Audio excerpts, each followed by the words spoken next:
Hola amigos, bueno, hoy es 12 de febrero de 2021. Les deseo a todos un feliz comienzo de año, exitoso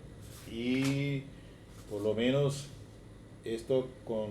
los inconvenientes de las audiencias virtuales, sin embargo, pues hay que darle. Les deseo una salud excelente a usted y a sus familias, libres de este tema tremendo con la pandemia. Pero bueno,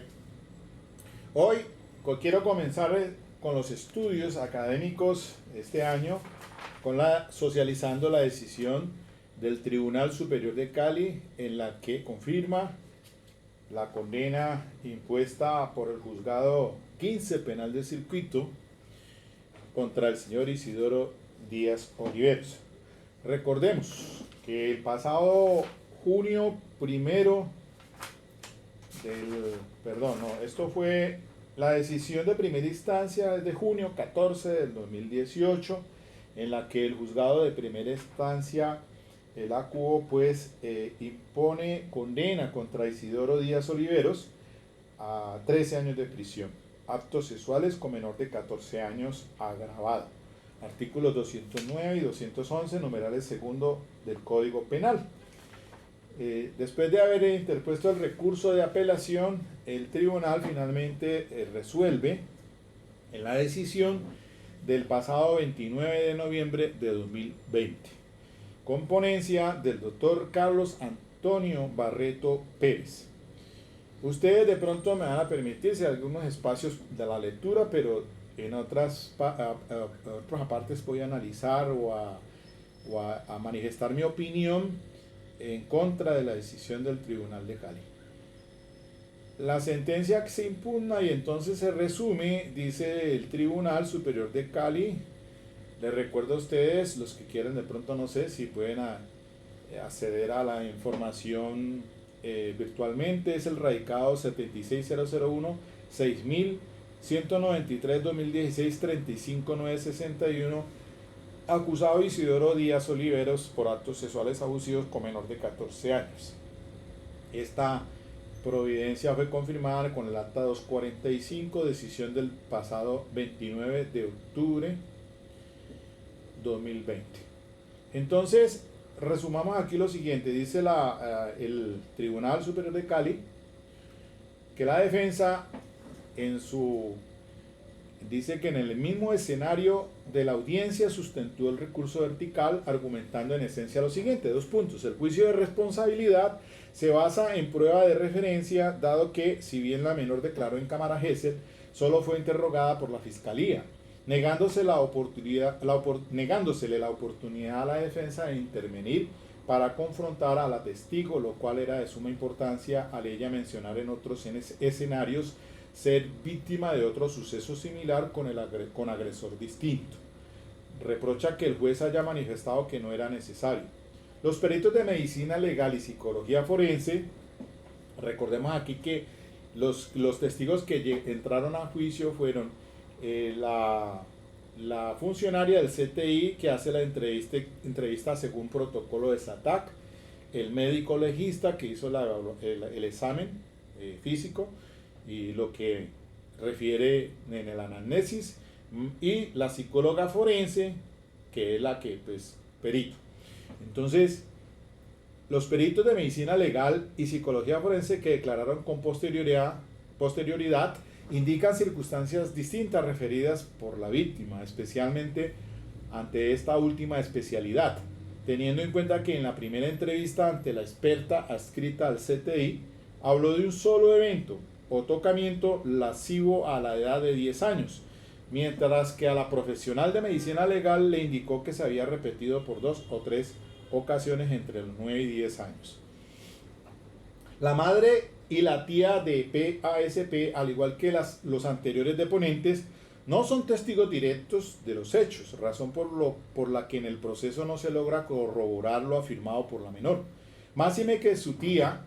no doy nombres aquí para no involucrarlos, la orientó a inculpar al acusado. Tampoco existe prueba indiciaria que acuñe este último testimonio por ser de referencia. Por el contrario,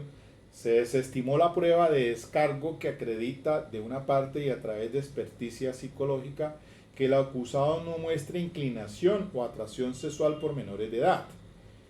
Esa es una perito que yo llevé al juicio y traté de demostrar eso, que él no tenía inclinación o conductas desviadas hacia infantes o menores, sino que les gustan son las personas mayores y que por eso tenía una convivencia entonces con la mamá, la abuelita de la menor y la compañera con la que tenía una relación paralela, y que entonces traté de demostrar eso en el juicio oral, como lo veremos ahora, a través de mis investigadores, una denuncia formulada por el señor Isidoro contra la abuela de la menor y el hijo el papá de la menor, por un tema de una extorsión y otros eventos allí que también traté de mostrar con los investigadores, sobre todo el tiempo, de manera virtual, de que no era cierto pues que la menor alcanzara a escuchar o escuchar cuando bajaba por unas escaleras que resultaron ser de cemento y no metálicas. Por lo tanto, entonces, pues, ¿cuál sonido va a generar eso? Y menos que la abuela hubiese dicho, ya llegué. Y entonces, porque ella no cargaba llaves para abrir la puerta, cuando es todo lo contrario. Eso aparte no la tuvo en cuenta ni la primera instancia ni la segunda instancia, como vamos a ver aquí. Entonces, repito, por el contrario, estoy resumiendo lo que el tribunal dice que yo dije. Por el contrario, se desestimó la prueba de descargo que acredita de una parte y a través de experticia psicológica que el acusado no muestra inclinación o atracción sexual por menores de edad. Eso lo traté de demostrar yo. Y de otra, con base en el testimonio de integrantes de su célula familiar, las desavenencias que tenía con su ex compañera fulana de tal y el hijo de ella, lo cual se llevó a instancia judicial en la misma época de presentada la denuncia en su contra. Por otra parte, la evidencia demostrativa recaudada por los investigadores afianza la tesis de que no había manera de que se diera el hecho típico, puesto que por el diseño de la vivienda y el tiempo que la señora fulana de tal se tardaba en bajar las gradas e ingresar, entre paréntesis 15 segundos, no había modo de que el acusado le quitara la ropa a la menor, la tocara lascivamente y nuevamente la ayudara a vestir. Entonces yo solicité la absolución. El no recurrente, que es la fiscalía, dice y sostiene lo siguiente: encuentra que en el proceso se respetaron los derechos y garantías de las partes, siendo la víctima sujeta de especial protección por mandato legal, lo cual se materializó al tomar la decisión de no continuar con el interrogatorio en cámara Gesell, dado el notorio daño psicoemocional que le produce rememorar lo sucedido, evitando así ejercer revictimización. No existe prueba de referencia inadmisible, porque aun siendo estas las circunstancias, es innegable que la menor concurrió al juicio y declaró sobre los hechos jurídicamente relevantes. Ahora vamos a ver que me parece a mí una posición equivocada del tribunal, porque estima de que yo permití que se retirara la menor y no volviera al contrainterrogatorio. Y también el tribunal está diciendo que, pues, a pesar de que le respondió a la fiscalía de manera escueta, un solo acto del acontecimiento, eso es, pues es considerado como una prueba directa, y de lo que yo siempre sostuve es que se quebrantó el derecho principal de confrontación en este sistema penal al no poder ejercer la contradicción. Pero también tengan en cuenta de que, como lo vamos a ver aquí, que en realidad pues ni siquiera alcanzaba a tener el contexto de prueba directa como tal, porque pues la menor entró varias veces en llanto. Eso no aparece allí yo no lo pude subir porque es en cámara Gesell, obviamente imposible, pero eso fue lo que pasó en 3 ocasiones. La defensora de familia intervino y al final solicitó el retiro de la menor después de que terminó el interrogatorio, casi de lo que le alcanzó a preguntar la fiscalía. Entonces, declaración que se afianza con los testimonios de los peritos, que son testigos directos de su comportamiento. Esto es lo que dice la fiscalía, coincidiendo en que su discurso es coherente sin injerencia de terceros, no siendo cierto que la tía de la menor incidió en su señalamiento, pues ante su renuencia de hablar del tema, por temor a que algo sucediera en el entorno familiar, inicialmente comentó que había sido alguien muy allegado a ella, por lo que la acudiente le pregunta si había sido José, como era conocido su abuelo de crianza, o sea, Isidoro. A lo cual ella contestó afirmativamente, puesto que no había otra persona distinta de sus padres que para esa época estuviera tan cerca de ella, teniendo en cuenta que ellos pernotaban en el segundo piso y sus abuelos ocupaban el primero, al cual solo se tenía acceso por parte exterior de la casa. Ante la contundencia de la prueba directa, se confirme la condena. Entonces, ¿qué consideró la corte? El tribunal, perdón. Primero, testimonio de la víctima, prueba directa. Para la prosperidad de una petición basada en análisis probatorio en esta fase, el ejercicio de confrontación de la prueba debe estar fundado en la evaluación conjunta de los medios de convicción legalmente practicados e incorporados al juicio y los criterios de razonabilidad, experiencia, sentido común y ciencia que orientan la sana crítica, que permitan la conclusión de aceptar en veracidad una prueba o desecharla por falsedad, ambivalencia, contradicción, interés, poca credibilidad o cualquier otra razón trascendente capaz de ceder ante la contundencia y firmeza del restante acopio probatorio, sobre todo si ese elemento de convicción constituye el fundamento de la decisión de responsabilidad, como lo cuestiona en este caso la defensa. En este orden, el recurrente cuestiona lo acontecido en la recepción del testimonio de la ofendida durante la audiencia de juicio oral y sus manifestaciones vertidas en escenarios anteriores ante distintas autoridades, pretendiendo restarle el carácter de prueba directa, así como su credibilidad por imprecisiones y contradicciones que en realidad no se muestran sustanciales, como conclusión diáfana que surge del estudio en contexto de sus versiones y no de apreciaciones aisladas que destaca el recurso. Lo primero es evaluar lo considerado por el acuo frente a la situación sui generis que se evidenció en Cámara Gesell al recepcionar el testimonio juramentado de PASP, que en desarrollo del interrogatorio y ante preguntas directas que buscaban concretar el hecho del abuso y los detalles y circunstancias particulares del mismo, no logra contener el llanto, estrés y nervios que le causa el esfuerzo para recordar su infortunada experiencia ocurrida 2 años atrás. Fueron 2 las ocasiones en las que, a criterio de la psicóloga a cargo de interactuar con ella y la defensora de familia, presente como garante de sus derechos como víctima de un delito sexual, se vio interrumpida la diligencia, apelando a un receso para que tuviera un espacio para calmarse y retomar el tema. Superada las primeras preguntas que ambientaban la entrevista y contextualizaban el tema, como su nombre y el de sus padres, fecha de nacimiento y lugar donde vivía para el año 2016, se le indagó si conocía el motivo de la diligencia, quedándose en silencio y agachando la mirada, acompañada de llanto controlado, momento en el que la psicóloga vio la necesidad de hacer un receso. Se retomó el interrogatorio preguntándole por las actividades de ocio y enseguida por la razón de su presencia, contestando con recelo que venía a contar todo lo que pasó, todo lo que él le hizo, notándose altamente nerviosa al decir que se refería a Isidoro, el esposo de su abuela. Sin embargo, siempre que se le pedía que narrara lo sucedido, se mostraba incómoda, nerviosa y callada. Poco a poco, teniendo que alternar su interlocutora las preguntas con otras sobre el entorno familiar y circunstancias y lugares relacionados con los hechos, relató en qué consistió el abuso, sin precisar mayor detalle, pues en cada intento por concretar esas cosas que le hizo y que no le gustaban, se dejaba llevar por la tristeza, sobre todo cuando se le pedía que especificara las partes íntimas que le había tocado y cuál parte del cuerpo de él había estado en contacto con el de ella. Nuevamente fue necesario hacer una pausa previa constancia a la defensora de familia, indicando que había dialogado con la menor, explicándole la dinámica y propósito de la diligencia, fortaleciéndola en sus derechos y optando ella por continuar. Igualmente precisó que de continuar así no podría seguir con el interrogatorio. Al retornar se mantuvo la constante de una actitud renuente y parca,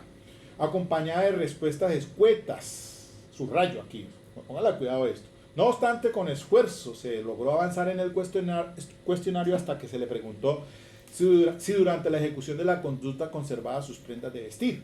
deviniendo otra vez los gestos que demostraban sentimientos de angustia, ansiedad y tristeza. Ambas profesionales entonces consideraron que no era conveniente seguir con el interrogatorio de la menor como garantía y protección de sus derechos, evitando así su revictimización. Pues es evidente que cada vez que se le indagaba por situaciones puntuales de los hechos del proceso, se mostraba nerviosa, avergonzada y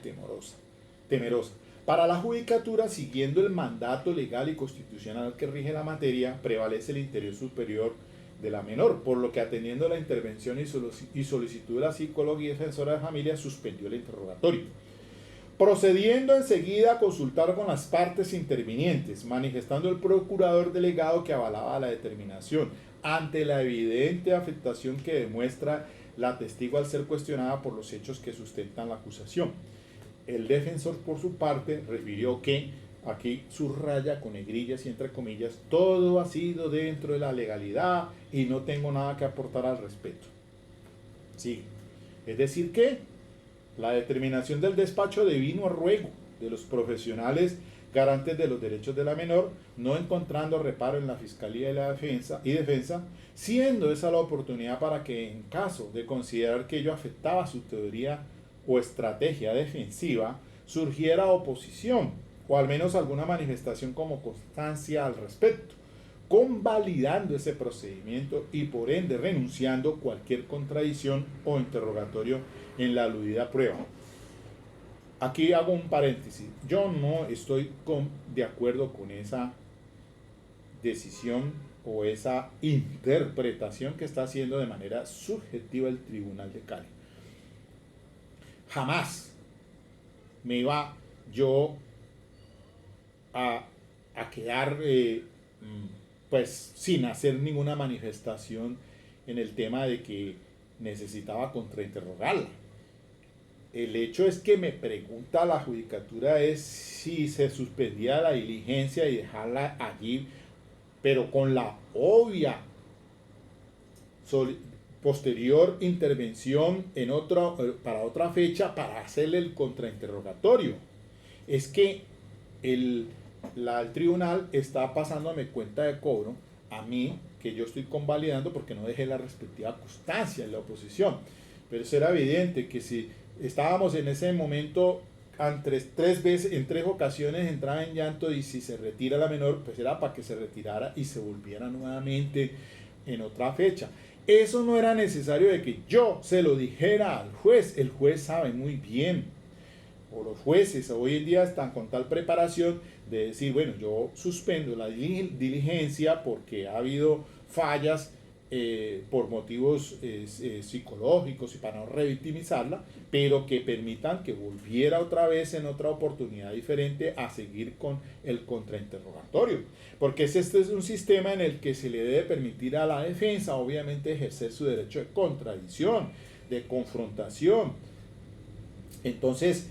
no es de recibo en esos términos que está diciendo aquí el tribunal que entonces yo convalidé. Miren, muchas veces pasa eso. Entonces, según esto, hagan la laraca que ustedes quieran cada vez que se les presenta estas situaciones, dejen subrayen y saquen una pancarta y digan ustedes allí, porque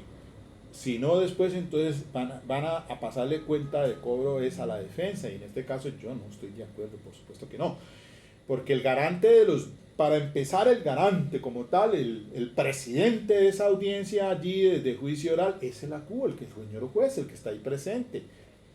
Entonces, no es que digan, no, es que la defensa permitió y que ya, y hasta luego, pues, y entonces ya, y ahí eso entonces no lo vamos a catalogar como una prueba de referencia en esas condiciones, sino como prueba directa. Y más entonces cuando, miren lo que hice más adelante, de que sí en realidad no era como tal una prueba directa. Muy por el contrario, dice, la defensa se mostró de acuerdo con lo acontecido,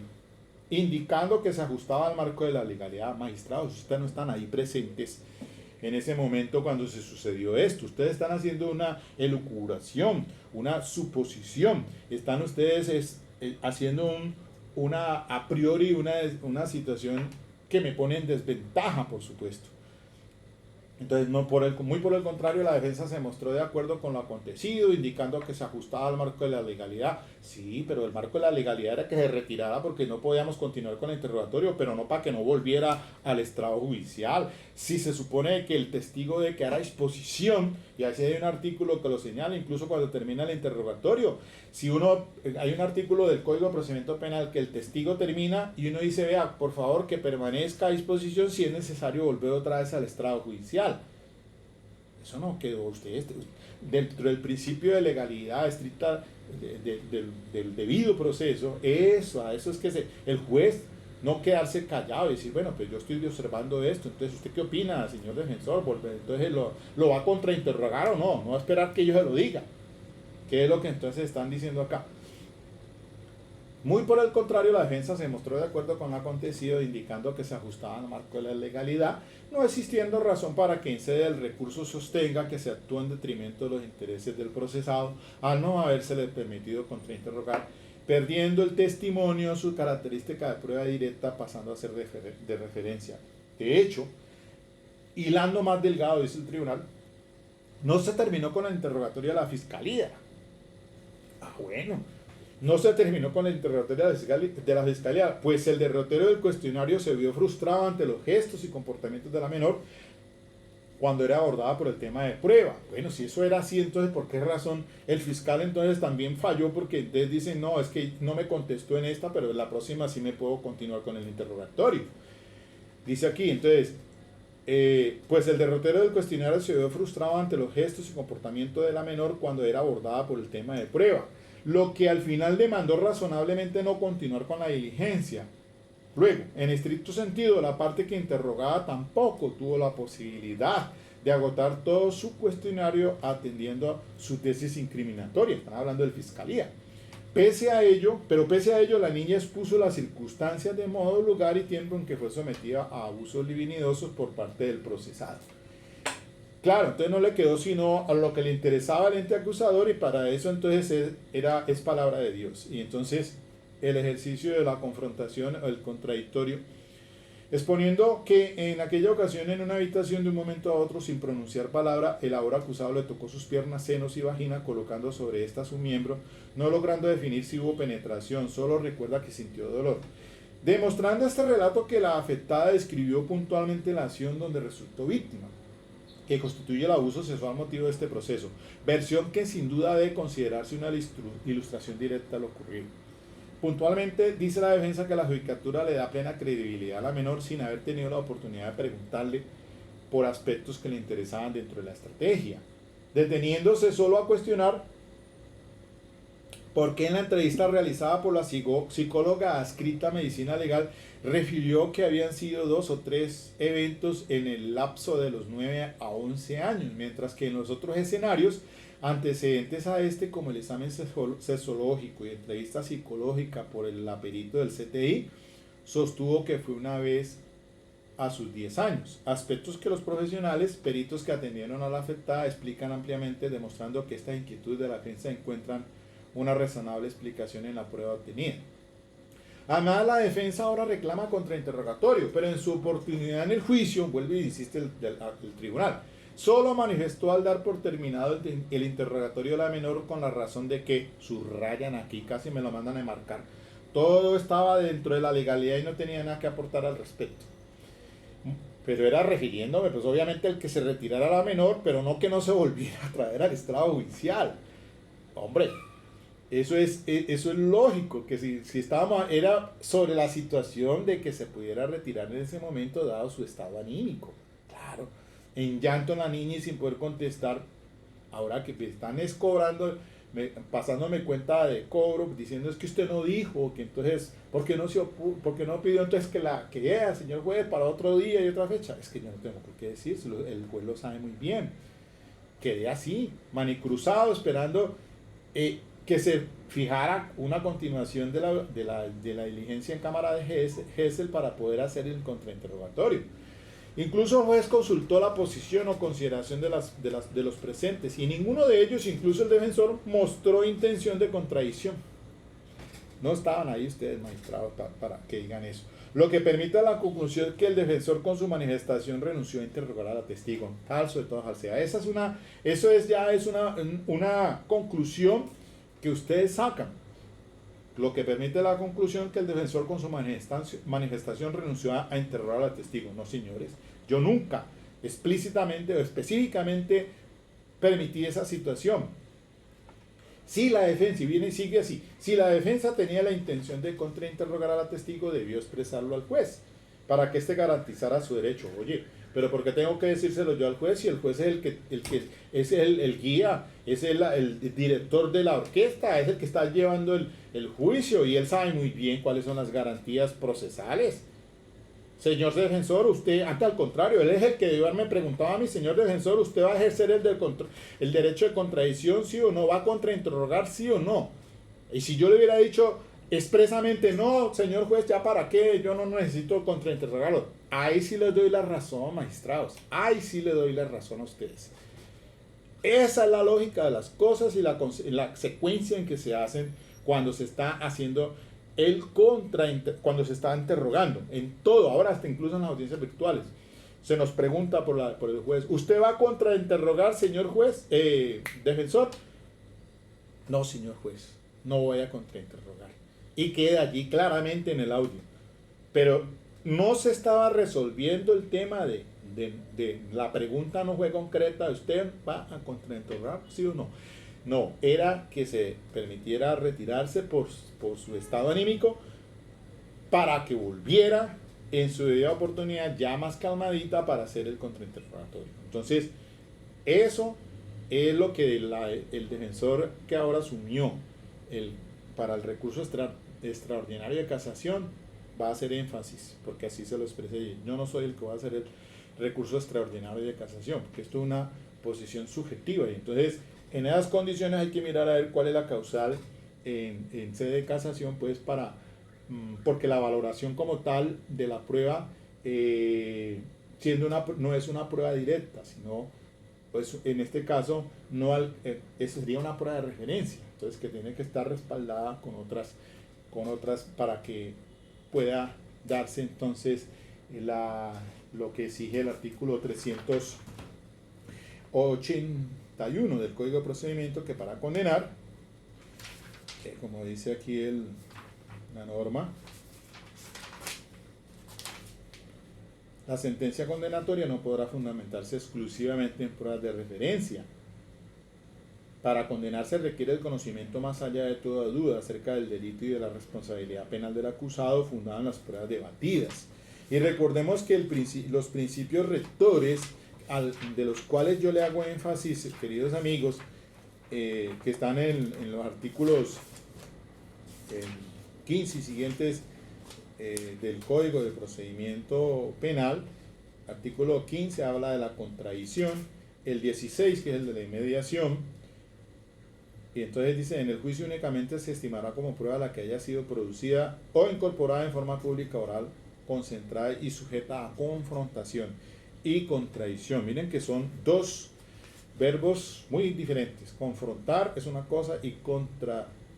contradicción es otra cosa ante el juez de conocimiento. Y obviamente que bajo el principio de inmediación, ¿no? Del que nos habla pues la norma también, dice que el artículo 15, las partes tendrán derecho a conocer y contradecir las pruebas, así como a intervenir en su formación, tanto las que sean producidas o incorporadas en el juicio oral y en el incidente de reparación integral. Y aún antes en las actuaciones es antes del juicio, anticipadamente. Pues bien, si la defensa, entonces dice aquí, si la defensa tenía la intención de contrainterrogar a la testigo, debe expresarlo al juez para que garantizara su derecho. Esto independientemente de las condiciones en que en ese momento se encontraba la afectada, porque en ese evento el juez tendría que declarar un receso de mayor tiempo, incluso de días, y ordenar preparación psicológica a la menor y prepararla para continuar garantizando el debido proceso probatorio. Hago énfasis en eso. Pues claro que sí, eso es lo que debió hacer por parte de la CU. entendiéndose que ese era el propósito del señor juez cuando quiso conocer el concepto, ¿no? Opinión o oposición de las partes e intervinientes, ¿no? Porque es que el juez nunca dijo, ¿ustedes van a contrainterrogar sí o no?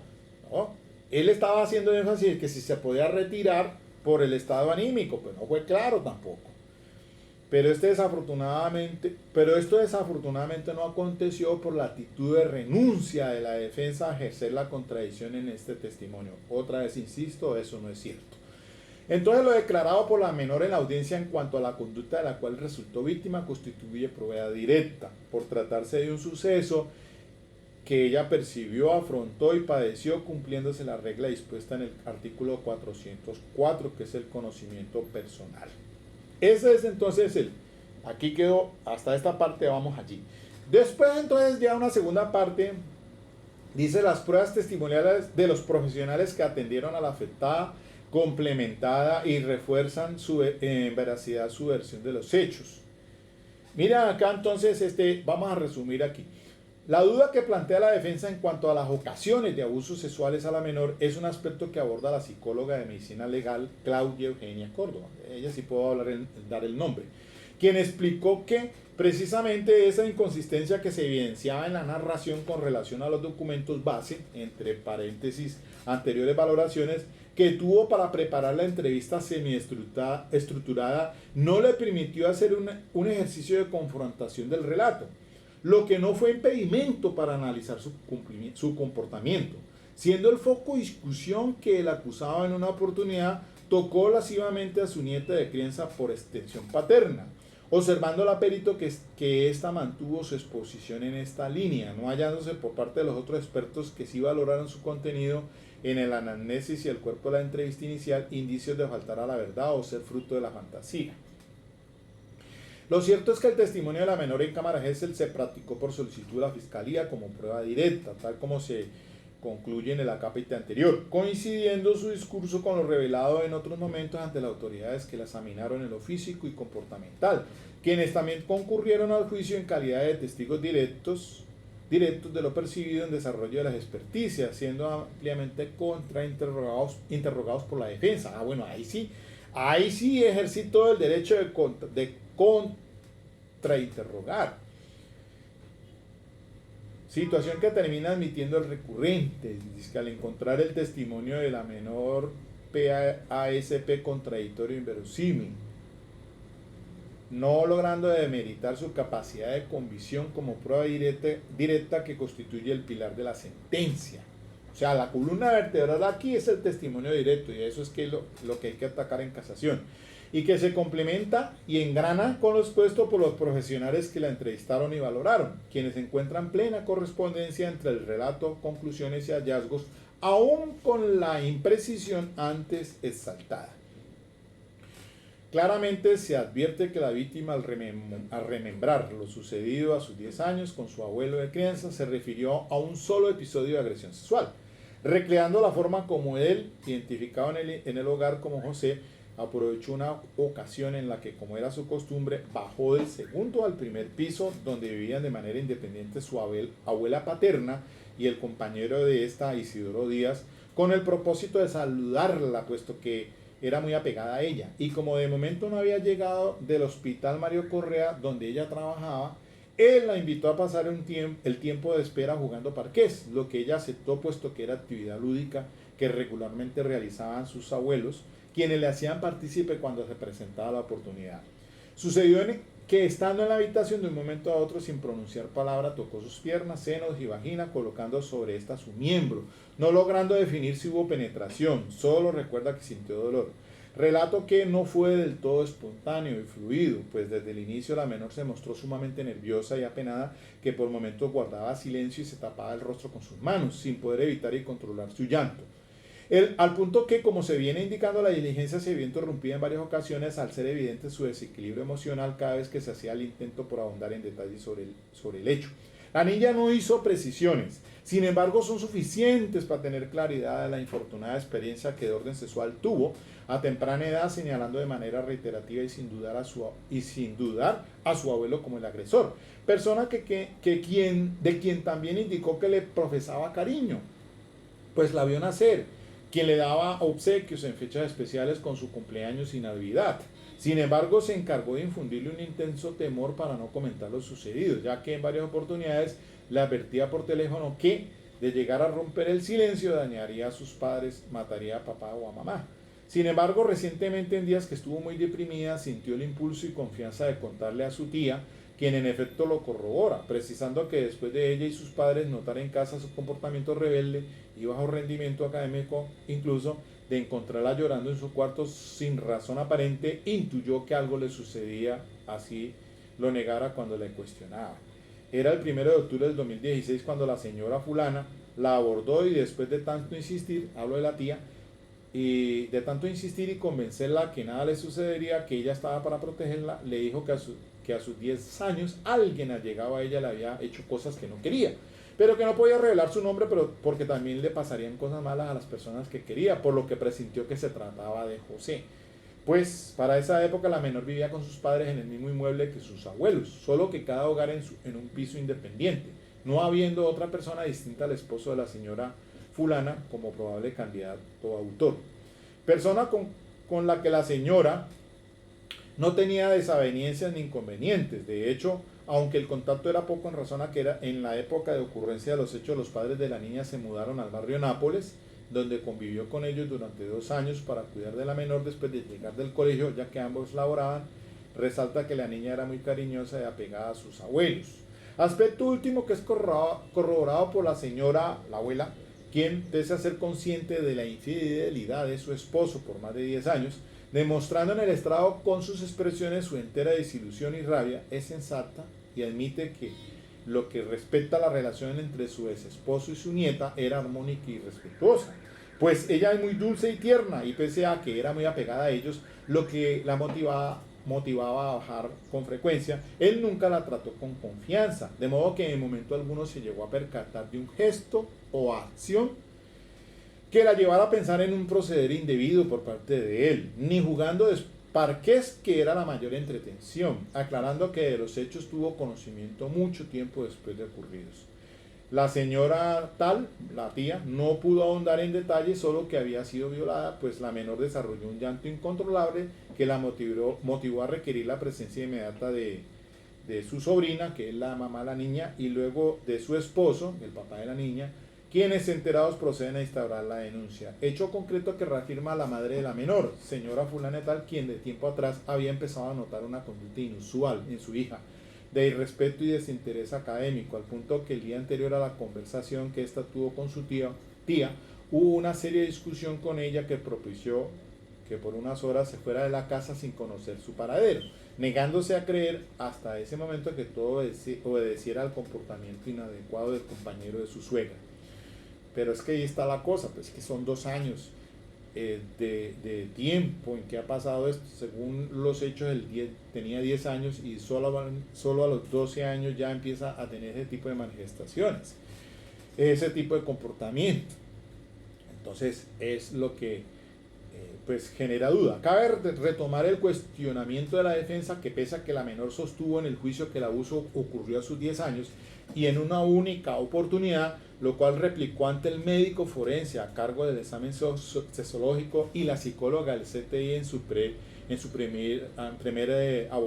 abordaje semiestructurado.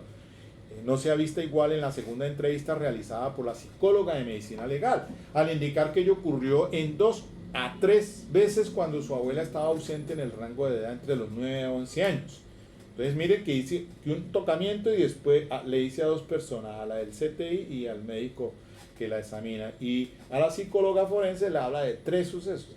Esa aparente contradicción, dice el tribunal, como se anotó párrafos atrás, fue explicada por la profesional Claudia Eugenia Córdoba Romero, al indicar primeramente que la información base la obtuvo del cuerpo de la denuncia, el examen médico legal sexológico y la entrevista psicológica realizada en URI, procediendo a observar el comportamiento de la menor antes, durante y posterior de la narración concreta de los hechos, así como la valoración del relato mismo, encontrando alteración psicoemocional asociada a los hechos que se investigan. Es decir, que sus manifestaciones son de malestar e incomodidad al remembrar un hecho vivido que generó en ella rebeldía, desinterés académico al punto de haber sido promovida al año siguiente y problemas en su interacción social, lo cual incluso también se ve reflejado en su modo de conducta y de vestir que aproxima a la de un adulto, lo que no era característico en ella.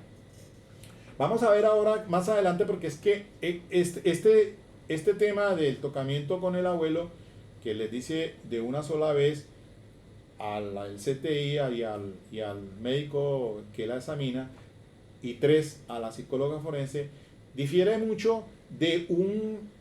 una situación que sí se presentó cuando la menor tenía alrededor de 6 años con un hermanastro, que sí, ese sí fue también de carácter sexual.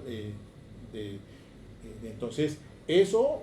para mí, por eso trataba de dar a entender que si ella presentaba un cuadro psicoemocional referido al presunto tocamiento del abuelo, entonces ¿por qué no pudo devenir del escenario que se presentó antes con su hermanastro? Vamos a ver.